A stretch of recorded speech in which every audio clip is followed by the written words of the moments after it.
Muy bien, hace unas semanas hablamos con él, hablamos sobre, quedaron pendientes muchos temas, nos pareció que era interesante profundizar la nota que hicimos sobre qué pasa con el Riachuelo, qué está pasando por esa cuenca, con el fallo de la Corte Suprema, pero a partir de todo lo que maneja Andrés Napoli, el director ejecutivo de la Fundación de Ambiente y Recursos Naturales, FARM, que integra todo lo que hace a la cuenca del Riachuelo para ver cómo se sanea de una vez por todas, se disparan muchos temas que tienen que también bien que ver con la cuenca de no solo de Matanza, Riachuelo, sino del río Reconquista, humedales. Podemos hablar de un montón de temas. Andrés, feliz Día del Trabajador. Antes que nada, gracias por habernos atendido este martes. Muy amable. Buen día, Andrés. ¿Qué tal? Buen día, Jorge, ¿cómo estás? Muy Feliz bien, día Andrés. también. Bueno, me acuerdo que hicimos la nota hace un par de semanas atrás y inmediatamente la Corte salió a aclarar algunas cuestiones de incumplimientos que no se estaban llevando a cabo respecto de la cuenca Matanza-Riachuelo. ¿Cómo va desarrollándose todo este tema? Bueno, se formuló, digamos, en este caso del Matanza Riachuelo, que la Corte ha dictado un fallo ya hace 10 años y viene siguiendo a ver cómo se está implementando. Se realizó una audiencia pública donde los funcionarios responsables del saneamiento fueron a informar allí y los resultados de esa audiencia no fueron satisfactorios. Como decíamos en aquella entrevista, repito hoy, no más del 22-23% de lo que hay que hacer se ha cumplido en 10 años. Y la Corte lo que ha hecho es establecer una intimación muy directa para que la autoridad de la cuenca y las jurisdicciones involucradas, que recuerdo son la provincia de Buenos Aires, la ciudad de Buenos Aires y también el Estado Nacional, pongan plazos definitivos para algunas cuestiones que están pendientes. Por ejemplo, la culminación de las obras de infraestructura, cloacales. Sabemos que el Riachuelo es una cloaca a cielo abierto y hay que hacer obras de infraestructura. Esas están en marcha, pero hay que darles un plazo de finalización. También ajustar todo lo que tiene que ver con el plan de atención de la salud de la población y el plan de viviendas para las más de 3.200 familias que hay que relocalizar todavía. Todo eso la Corte ha intimado a establecer un cronograma muy definitivo y bueno, eso es lo que se estará dando en el próximo mes. Claro, uno piensa, antes podía haber distintas jurisdicciones políticamente hablando, provincia de Buenos Aires por un lado, la capital por el otro. Bueno, hoy está la provincia de Buenos Aires, la capital federal y el Poder Ejecutivo Nacional corresponden a la misma administración política. Por lo tanto, en estos años, ¿cómo avanzó la capital, cómo está avanzando la provincia y cómo la responsabilidad del Poder Ejecutivo Nacional? ¿Qué balance pueden hacer ustedes, Andrés?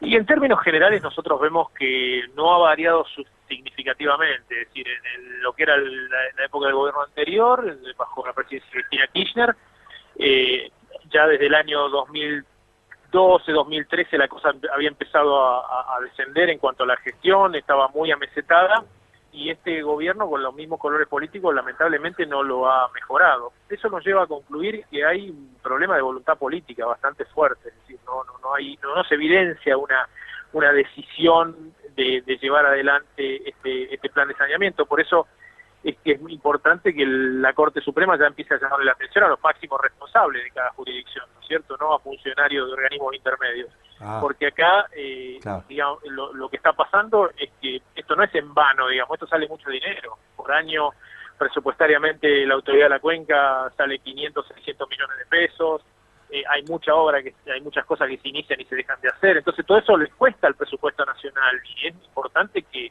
se tomen decisiones bastante más profundas de las que hay hoy, ¿no? Ah, pero qué interesante lo que estás diciendo, porque estamos en una lucha por bajar el gasto público, afectando ingresos de jubilados, de docentes, estamos tratando de sostener a duras penas planes sociales, y vos me decís que se están perdiendo, subejecutando partidas muy importantes, es delicado esto. En el año 2016, porque todavía no tenemos el relato presupuestario del 2017, porque se hace prácticamente con un año atrás, va esa cuenta que la hace la Auditoría General de la Nación, en la auditoría pública de la Corte se planteó que la Kumar había ejecutado solo el 43% de su presupuesto. Entonces, tenemos más de la mitad del presupuesto subejecutado y paralizado, con lo que significa eso. Y además, digamos, en esto yo también lo digo, ando bastante por las provincias y cuando me preguntan por el Riachuelo, digo, miren que el Riachuelo no es un problema de la Ciudad de Buenos Aires, la provincia Claro. y la provincia de Buenos Aires, porque el presupuesto nacional lo pagamos todos. Claro. Entonces, todo lo mal, lo que mal se gestione, lo que no se gestione, en definitiva, le cuesta a cualquier persona que vive en la Patagonia o en el norte o en la Mesopotamia también, ¿no? Claro, claro. ¿De qué presupuesto estamos hablando asignado más o menos? Este año, ¿cuánto se asigna a la Kumar? Y aproximadamente unos 700 millones de pesos de presupuesto nacional, más las obras que van corriendo en paralelo, que son préstamos del Banco Mundial y que también, por supuesto, después terminan imputados en la cuenta, sea porque se ejecutó o no. Ah, la pucha, o sea, y sabemos que los préstamos de los organismos multilaterales de crédito, si no se ejecutan, se pierden y tienen una penalización. Sí, en realidad este nuevo crédito se negoció un poquito mejor porque las penalizaciones no son tan elevadas, pero corre al revés. Hay que presentar digamos el conforme de obra para que paguen el presupuesto, por lo cual el Estado Nacional tiene que adelantar parte de esos recursos, por lo que también hay un costo financiero importante. Entonces, el saneamiento ya deja de ser un problema ambiental en algunos casos para convertirse en un tema económico y, por supuesto, nosotros siempre lo decimos, un tema social, porque la consecuencia de la contaminación la sufren primero las personas de muy bajos recursos, ¿no? A las que les impacta directo los problemas del riachuelo. Claro, claro. ¿Qué concretamente, en cuanto al aspecto coactivo, la Corte Suprema amenazó con directamente sanciones concretas? Nosotros reclamamos eso, porque la Corte ya en su fallo de julio del 2008, cuando llevó adelante, sacó el fallo del Mendoza, el fallo del Riachuelo,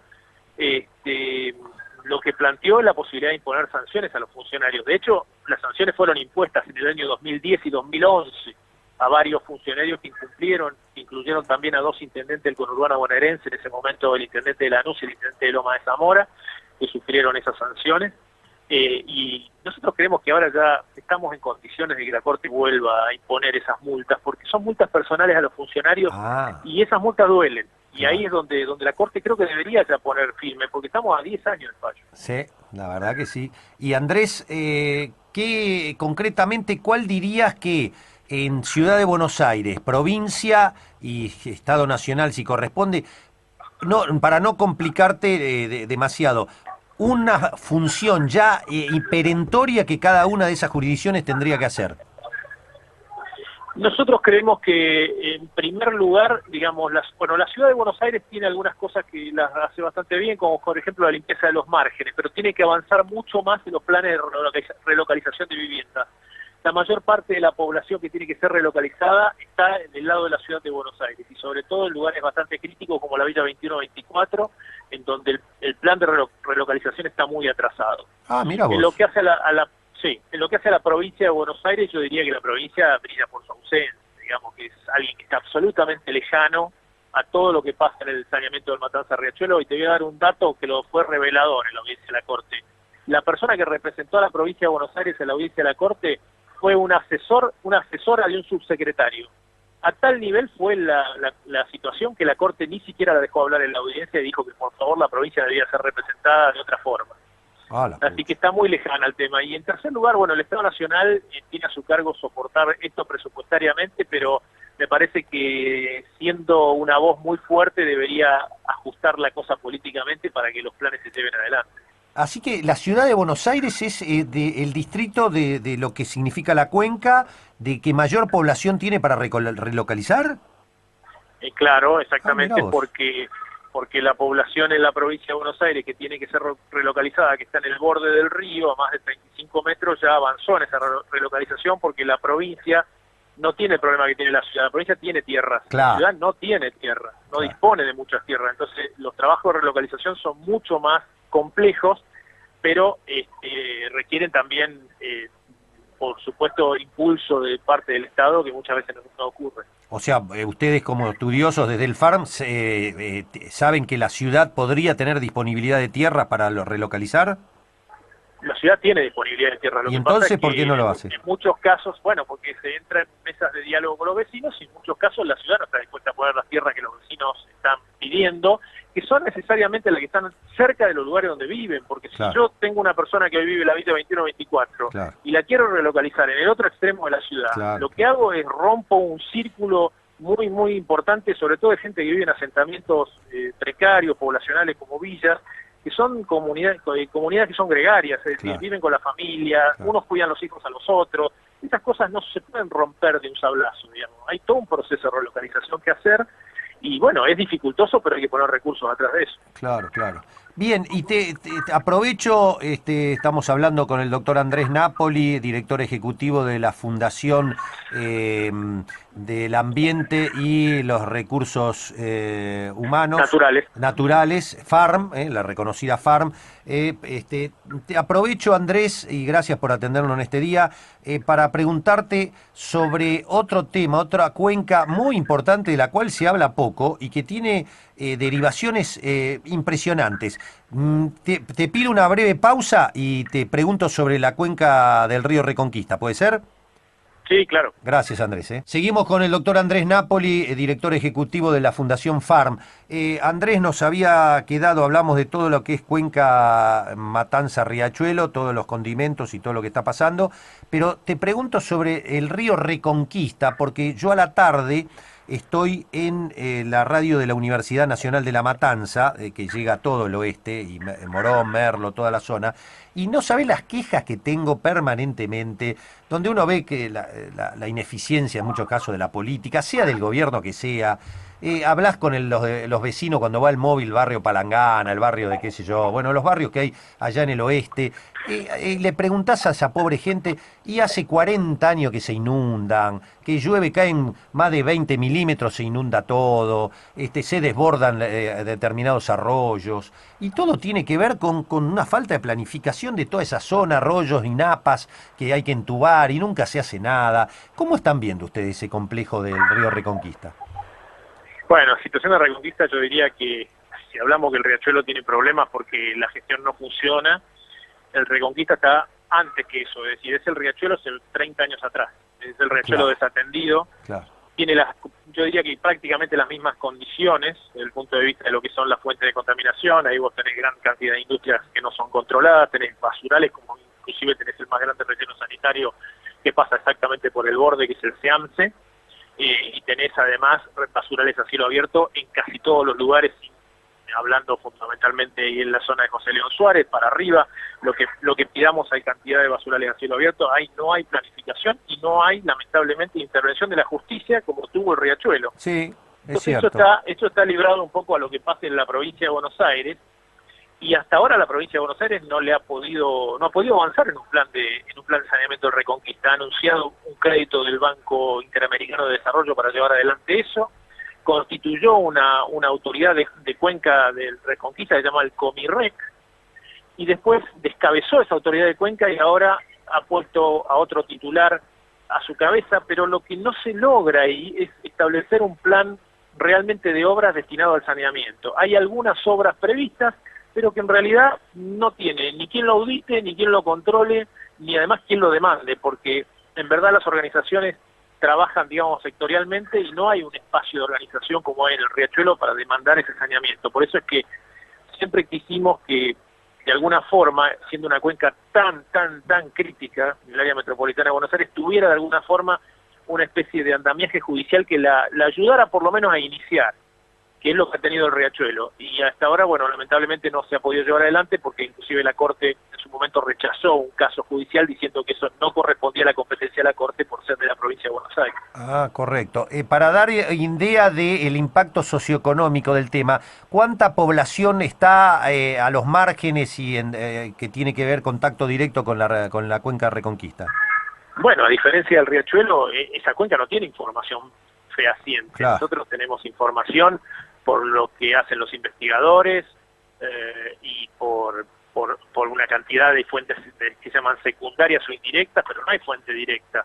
Así que por ahí tendríamos una población en situación de riesgo más o menos similar a la que tiene el Matanza Riachuelo. La población del Matanza Riachuelo en situación de riesgo, más allá de la que se tiene que relocalizar, alcanza 1,5 millones de personas. El Reconquista estaría más o menos en esa cifra. Qué bárbaro, qué impresionante. Bueno, lo que pasa que, corregime, Andrés, por lo menos la experiencia que tengo yo de estar ahí en la radio y en la universidad, es que, claro, el Reconquista muchas veces se desborda, mucho más que, bueno, sí, no, el de Matanza también, pero el Reconquista tiene desbordes muy importantes que se han estado agravando en los últimos años, porque recuerdo haber hablado con algunos allí de la universidad, que porque además por el tema de la instalación de los barrios country, los barrios privados, la desaparición de humedales, el crecimiento anárquico, urbano, todo eso ha hecho un complejo ahí muy difícil de solucionar. Sí, vos estás mencionando fundamentalmente lo que sucede en el último tramo de Reconquista, Claro, en lo que es la desembocadura Reconquista, donde se ha avanzado en la construcción sobre humedales, correcto, y en donde venimos hace muchísimo tiempo, ya muchos años, reclamando una ley de humedales en Argentina. Y correcto. el año pasado volvió a perder estado parlamentario precisamente por dos factores: por la presión de la agroindustria para distintos lugares del país, no en la zona esta, pero para esta zona por la presión del sector inmobiliario, que no quiere que les prohíban construir en lugares que son para ellos importantes en cuanto a términos de venta de terrenos, ¿no? Pero bueno, así está la situación del Reconquista, sobre todo en el final, en el cierre, en la desembocadura, en donde los ríos, si uno los mira, desembocan como los dedos de una mano, ¿no? Abiertos. En los Claro. Reconquistas al revés. Cuando llegamos a la desembocadura de Reconquista, el río se cierra absolutamente. Ah, Entonces, ahí tenemos parte de esas problemáticas, pero yo diría que si uno lo quisiera abarcar en situaciones absolutamente críticas, diría yo que la cuenca media y la cuenca baja del Reconquista son las dos situaciones más explosivas. La cuenca media con los índices más bajos, lamentablemente, de necesidad básica e insatisfecha, con la población en situación de riesgo enorme, que arranca desde el Siamse hacia abajo, y después en el final con todo este crecimiento indiscriminado de la población y no controlado, porque ahí en definitiva, si los municipios no tienen reglas muy claras, cualquiera hace cualquier cosa. claro, entonces volvemos al tema de, por ejemplo, la Matanza profunda, el oeste profundo, de donde uno manda el móvil y se entera de estas inundaciones cada tanto. ¿Y de quién es responsabilidad? Porque, a ver, hoy estamos en otra grieta de esta que ya, la verdad, los ciudadanos, como en varios temas, piden basta, pónganse de acuerdo y déjense de pelear. Pero bueno, hoy Magario es la culpable de todo, María Eugenia Vidal es la culpable de todo. Uno, la verdad, que está en el medio y dice... ¿Cuáles son las responsabilidades? Te aclaro, Andrés, que vos lo sabés mejor que yo, hasta en los hospitales pasa. Está el hospital La Cáscara y dicen, no, tiene las camas, dependen de la ciudad, del municipio, los médicos de la provincia. Es una cosa de loco esto, pero en el tema Reconquista, ¿de quién es las responsabilidades primarias? Las responsabilidades primarias, por supuesto, como lo establece la Constitución, son de la provincia, pero no hay manera de poder avanzar en ningún plan de saneamiento en la medida que no existe un involucramiento local, porque si yo Claro. tengo a la provincia que constituye un organismo de cuenca y no cuenta con el concurso de los municipios, no va a tener ningún resultado, porque nosotros decimos que en el territorio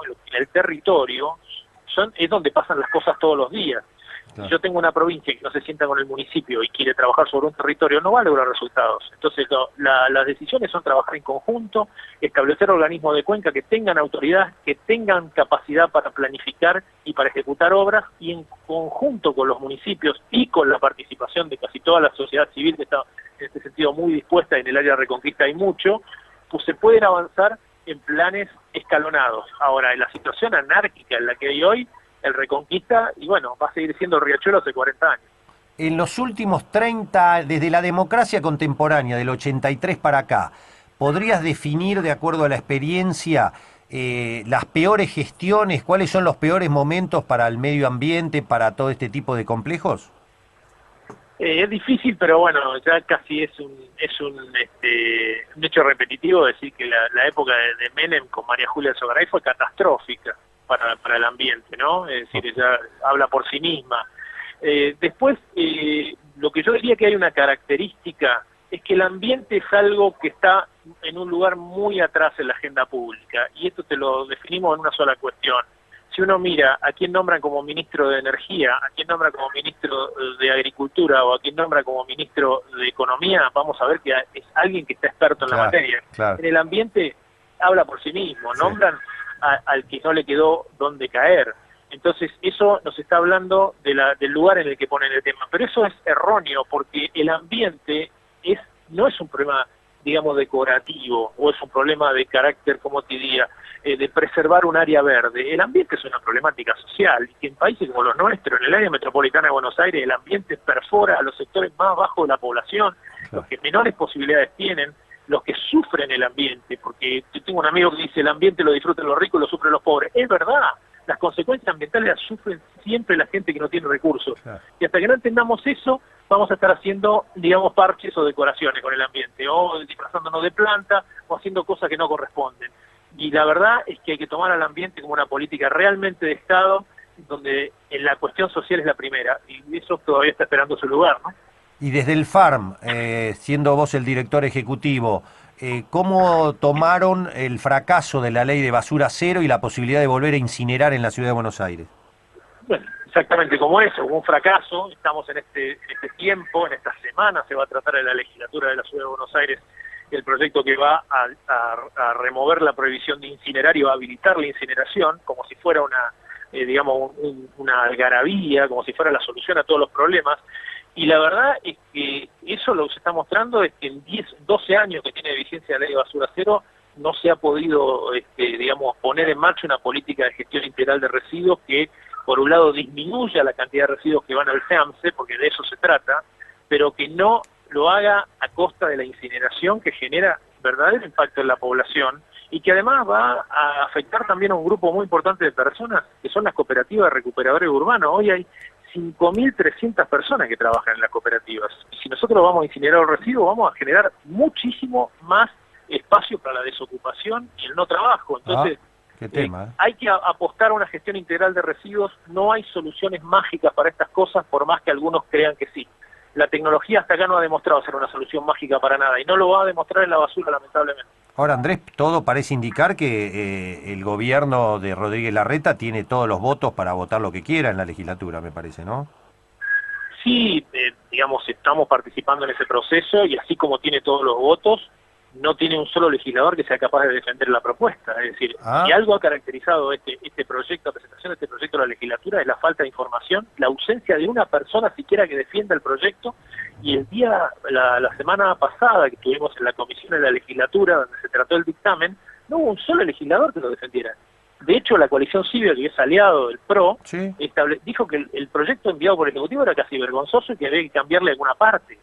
Este es el nivel de legislación que tenemos, y eso pasa, ¿saben cuándo? Cuando hay mayorías automáticas, cuando no hace falta la discusión porque las manos van a estar levantadas por razones de Estado. Y entonces la escribanía que está pasando. Sí, no hay ninguna duda. Es decir, si antes decían que el Congreso Nacional es una escribanía, la legislatura de la ciudad también lo es. Claro. O sea, ¿vos pensás que van a poder evitar que se sancione la ley?